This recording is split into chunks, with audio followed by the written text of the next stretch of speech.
Hi guys, Tim here doing another table tennis review, and this time is on the history of the history of table tennis. And just a word of advice: if you hear me splutter and cough and moan, that means I've got a tiny weeny cold, so don't worry. So yeah, the history of table tennis. Table tennis dates back to the late 1880s in Victorian London, when it was invented in England, and it was only used it was only meant for the higher class, because they're the only ones who could actually play the sport, and was more sociable back then, more family oriented, more sociable with other friends, families.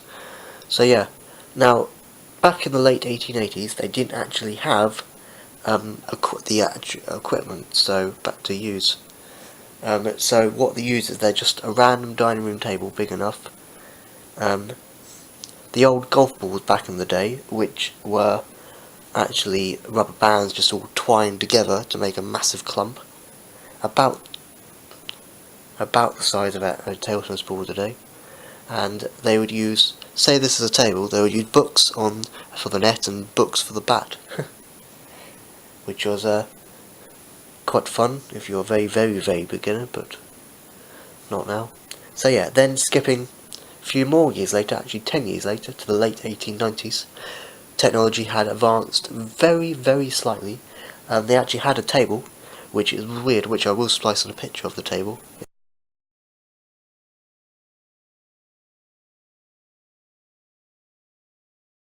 In the late 1890s.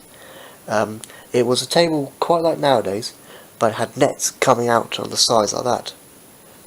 Like that. It was very odd. Very odd. But it did have a net in the middle. And the ball hadn't changed since the golf ball hadn't changed from the golf ball. Then the bat had changed from a book to an actual bat. It was which I will splice in a picture of one. It was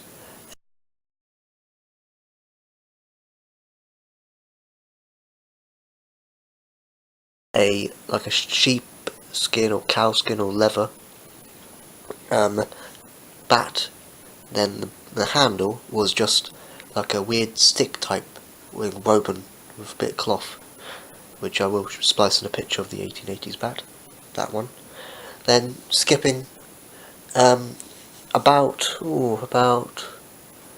a lot of years later to the mid 1920s, when table tennis had changed just slightly and updated a bit.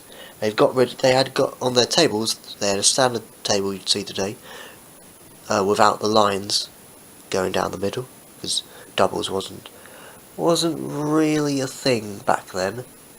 But doubles was a thing, but not as common nowadays. So yeah, they got rid of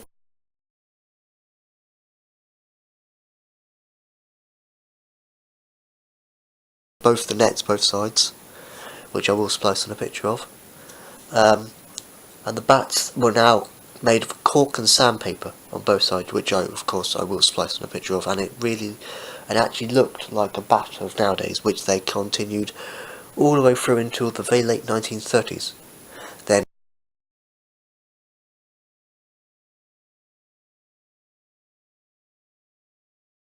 when the 1940s came along, the Second World War had officially started, 1939, 1945, and in the middle of that 1940s, table tennis wasn't played. Or just going back, table tennis actually wasn't played in the First World War, because it wasn't as popular. Then the Second World War came around, table tennis stopped, but then when it got back together in around 1949, the Second World War had ended in 1945. In 1949, table tennis got back together, and the bats were more looking like this, just a very flat piece. It wasn't like this, because this is a mid 1960s Johnny Leach batch, which I will tell you in a second. So yeah, then which was more of a weird like clothy type blue, not a sponge, just a weird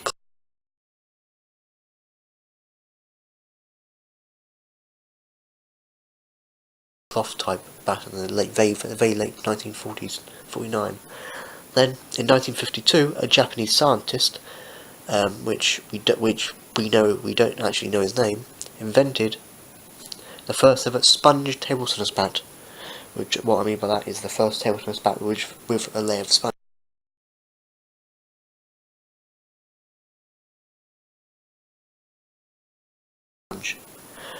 which I will spice on a picture of in 1952, and that the players facing the people with that bat got really annoyed because they would hear this noise,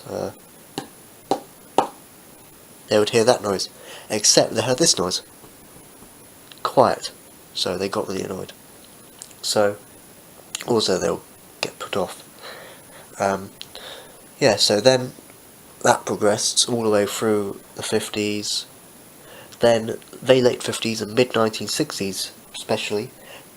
A guy called Johnny Leach, who back then was England's number one,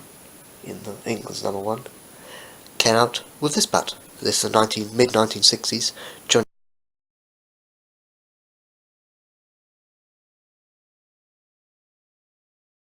Leach bat. I don't think it's actually his bat, but it's just one of Johnny Leach bat, as I call it. But yes, as you see, still no rubber, very little of it, and makes this noise. Okay, and there's no layer sponge. That's what they had, just flat hitting, and very weirdly, very weirdly, and can't really do any backhands or forehands. It's just chop or a weird hook over the ball with a forehand. But yeah, that actually continued all the way through the 1960s. Then 1970 came around, and they had upgraded their system and table tennis a lot. Then they actually had grippy rubber with a thick layer of sponge underneath, which I will splice in a picture of. And going back to the 1920s, balls.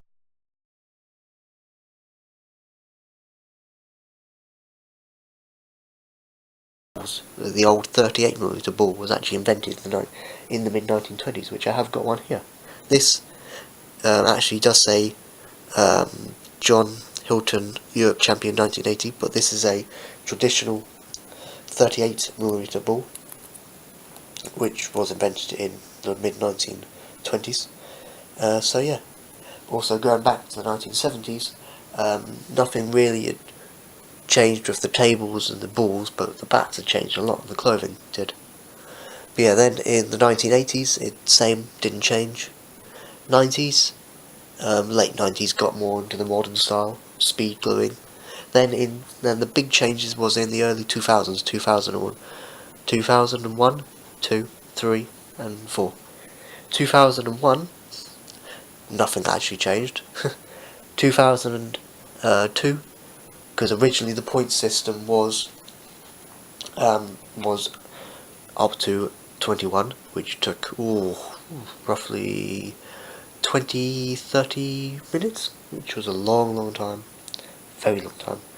Now it only takes about 7 minutes, because in 2002 they changed the scoring from 21 to now 11, which takes a very short amount of time.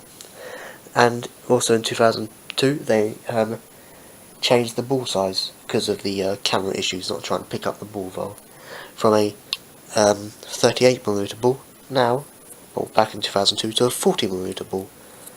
As you can probably see the size, 40mm ball, 38mm ball. So yeah, that's the size change of the balls. Also then the balls got a tiny bit slower as they've increased in size. Also, I'm not going to go into great detail of the plastic balls, because I will link you in the description of another video I did earlier. So yeah, back to topic. What was it? 2002. 2003, nothing really happened. 2004, 2003, late 2003 that is, the serving under the arm, because originally you would serve under your arm, which would shield the contact of the ball. Then you had to take your arm out of the way to serve. which some players didn't like and didn't get on with that rule being changed, but hey ho, they changed it. Then all the way up to, and that has always been the way since 2004 and up to, and also the modern table tennis bat. Also the modern table tennis bat came around in 2006. I would say that's when table tennis became as it's known today. But yeah, the difference is the head is of course hasn't changed that much, but about a few millimeters difference. Of course, the thickness has changed a lot, and the design has changed a lot since the mid 1960s and 2013. Has changed a lot. But yeah, even the noises has changed. I'll do a very accurate test this time. 38mm ball with a 1960s pad. 40mm ball with a nowadays pad. Technically quiet. So yeah, also they have this weird change of celluloid ball to plastic ball, which was celluloid is a type of plastic, but now it's more of a solid plastic, which this is a plastic ball. So yes, that has been my review of the history of table tennis. Have a Merry Christmas and see ya.